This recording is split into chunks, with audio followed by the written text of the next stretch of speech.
In this video, we're going to review exponential functions and their properties and see some applications. We'll start with question 1, where we get to see the form of an exponential equation and interpret the different components. So in general, we say that an exponential equation has the form y equals a b to the x, where a is the starting value, a is the start, and b is the multiplier. So that's some of the notation that we use. So when it asks you for the starting value, what is the starting value? It's really just looking for this number out front. So this exponential function would start, when x is 0, it would start at 3. And then the other number, the 1.4, is the multiplier. And does this function represent growth or decay? As a reminder, when we think about a multiplier, if you multiply by 1, that doesn't do anything to a number. It's called the multiplicative identity. It doesn't change the number. So I can show you using Desmos.com. I typed in y equals ab to the x, and I have sliders for a and b. So I just set a to 2. So you can see that it starts on the y-axis at 2. And notice when b is 1, that when the multiplier is 1, I just have a flat line. It's unchanging. It's always at 2. But as soon as b gets bigger than 1, you see it start to grow. We call this exponential growth. From left to right, it's growing. I can go back to 1. And then if I make b become less than 1, now all of a sudden it's going down. We call this exponential decay. So growth and decay is whether the multiplier is below 1, that's decay, and above 1, that's growth. So going back here, this multiplier is bigger than 1. So this is exponential growth.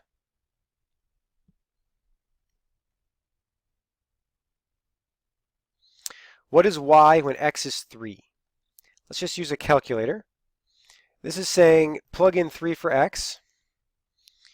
So y is 3 times 1.4. And I have to raise it to the x power. In this case, I want x to be 3.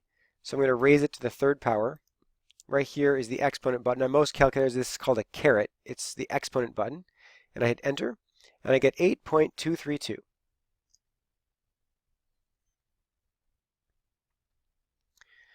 Okay, in the next question, we have a table with some missing values, and we're supposed to fill in the missing values, write an equation, and construct a graph.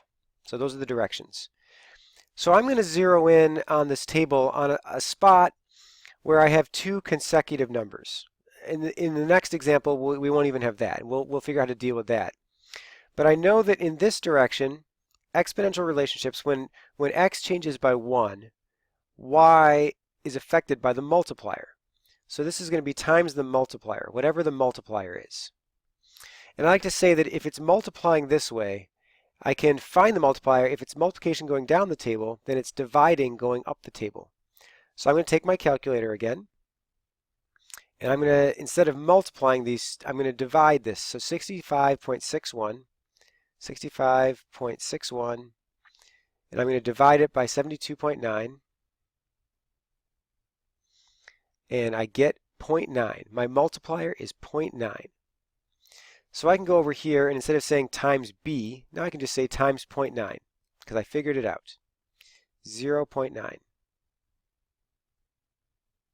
So I can continue to multiply by 0.9 if I wanted. I would just take 65.61 times 0.9. Oops. And I get 59.049. And at some point, you don't need to keep all the decimals, but I'll write it down this time. 59.049.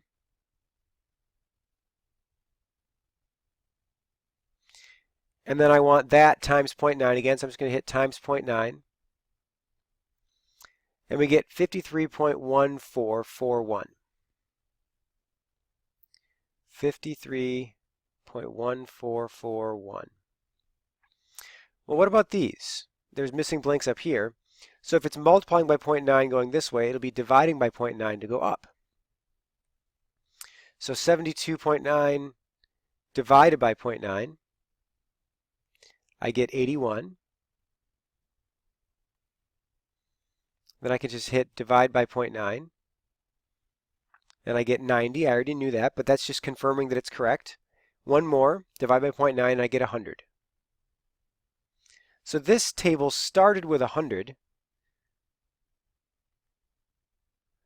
and we're going back to write the equation. Remember, we have a start, a multiplier, and then x is the exponent, because repeated multiplication is an exponent.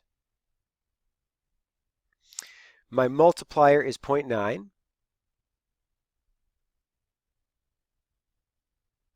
And x is my exponent. If I want to make a graph, I'm just going to plot these points. But I know that it starts at 100. So I'm going to, on the y-axis, I'm going to start it at 100 when x is 0. 1 is 90. Some of these are simple to plot. 2 is 81, so it's not exactly an 80. I'm going to just make it a tiny bit off the 80. 3 is 72.9, so it's probably around here. A little bit above the 70. 4 is 65.61, so I'll put it between the 60 and the 70. 5 is 59, so I'll put it just below the 60. And 6 is 53, so kind of here. Now it almost looks linear, but don't be fooled. It's just because 0.9 is somewhat close to 1, and on this scale it almost looks like a line. But this actually is a curved graph. So I'm going to try to draw a smooth curve through here. Try again. And eventually this will level off and it'll approach 0. This graph only goes down to 50, but if the axis continued down to 0, you'd see the graph eventually level off and approach 0. Okay, in this table, it's a similar instructions. There's no graph this time, but we have a table. We have to fill in the missing values, and it does tell us it's an exponential relationship, and we need an equation. So I know that I have a multiplier from 36 to here times b times b times b. So I've got this unknown multiplier down the table, and I don't know what it is. Let me change colors here. I could think of one big multiplier from here to here. If it's multiplying this way, then it's dividing this way. So I'm going to divide these two. 121.5 divided by 36. Now I don't actually need that number, but that number represents 3 multipliers, b times b times b. That's b cubed. So I'm going to kind of take some notes here. I know b cubed is this big multiplier from the beginning to the end. So b cubed is 3.375.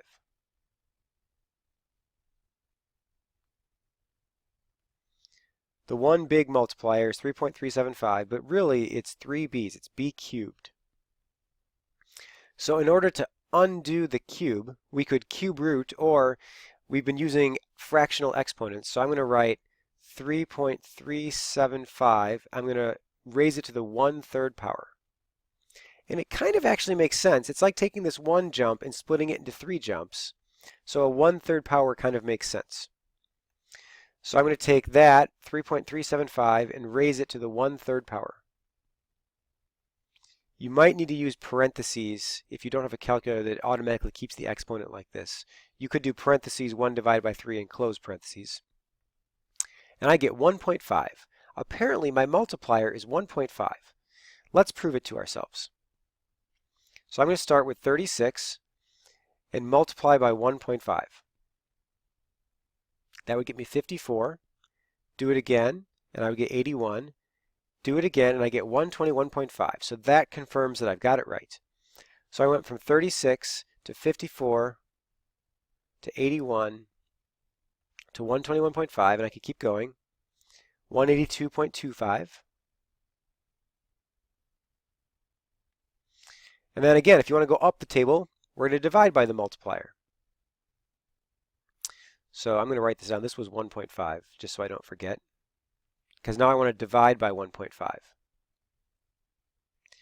So I'm going to go back and start with my 36 and divide it by 1.5. And I get 24. Do it again, and I get 16.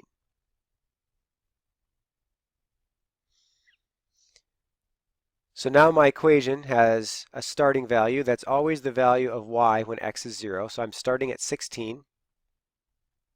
My multiplier is 1.5, and I'm raising it to the x power. Okay, continuing. We have a situation now. We have a moldy piece of bread sitting on a table. It starts with 20 mold spores and grows 15% each hour. So in terms of percent growth, I like to think of it as all, which is 100%. And if it's growing, we'd be adding, and if it's getting smaller, we'd be subtracting. So if I grow 15%, so this is grow, start with everything, and it grows 15%, that's 115%. And percent means per 100. So 115 per 100, it's a ratio, 115 per 100. My multiplier is 1.15. So what multiplier am I going to use? I'm going to use 1.15. Well, now that makes the equation simple because I have a starting value of 20 because it starts with 20 mold spores. My multiplier is 1.15, and x is my exponent. This makes it simple now to figure out how many mold spores there would be in 2 days, which is 48 hours. Notice our units are hours. I don't really want to continue a table 48 rows, so I could just do 20 times 1.15 to the 48th power, and I'm going to use a calculator for that. 20 times 1.15 raised to the 48th power. I have 16,388 mold spores with a little of a decimal. So 16,388. Mold spores. That's a lot of mold spores, or at least it sounds like it, which, but when you have food that is starting to mold, it kind of happens quickly once the mold starts to grow. So this kind of context of exponential growth makes sense. Let's look at exponential decay. Here you have a car that you purchased for $12,000, and it loses 12% each year. So let's do the same idea where we have all, which is 100%, and loss, we're losing 12%. That doesn't mean my multiplier is the 12% or the 0.12. I'm losing 12% compared to the value of the entire car, of all. So this is 88%. If you take 100 minus 12, you get 88. And then same thing, per 100. That's what percent means, per 100. I can go to my calculator. If I have 88 per 100, that is a multiplier of 0.88. 0.88 is my multiplier. So my equation is y equals 12,000, 0.88 to the x power. So in 6 years, my car will be worth 12,000, 0.88 raised to the 6th power. So I can type that in, 12,000 times, I'm going to use the same notation I did in the writing. I'll just use parentheses, 0.88 to the 6th power. Remember, your exponent button is right here. Enter. It'll be worth $5,572.85. I'm going to round the 4 up to a 5 because the next digit is a 9. So this is 5572, 5572.85. That's how much I predict the car will be worth in 6 years. Okay, this is the last one. Going from a graph, if all the information I have is a graph, what do we do? Well, we're quite proficient at working with tables. So if we could just read points off the graph, we'd be right back to where we started. So that's going to be our strategy here. If the directions didn't say make a table of values, you might still consider making a table of values. So I can see the scale here. This is 10, and it's not 1, 2, 3, 4, 5. That didn't work. So it must be 2, 4, 6, 8, 10. Figuring out the scale is always important. Let me make it so you can also see the x values. X is counting by ones. So looking at the scale, this must be 8. So 0 is 8. And I don't have to read all of these. I just have to read enough to be able to figure out the pattern. 1, it looks like, is going to be 12. Let's see if we can see 2. Yep, 2 is right on a grid line. Looks like that's 18. Let's see if that's enough to figure out the pattern. So 8 times something is 12. So remember, we can take 12 divided by 8 to find the multiplier. 12 divided by 8. And I get 1.5. So this is times 1.5 times 1.5. Let's see if this pattern works. So we have 8 is my starting value times 1.5. That gets me, oops, I did 15. Start with 8 times 1.5, and I get 12. Do it again, and I get 18, and now I'm feeling pretty confident. 27 must be next. Let's just make sure. 3, does that look like 27? Yeah, it's right above the 26. It's between the 26 and the 28, so 27 is extremely reasonable. 40.5. Now, I'm not going to be able to see that on the graph. I'm not going to be able to see the decimal of 40.5, but I can see 40, and it is really close to 40.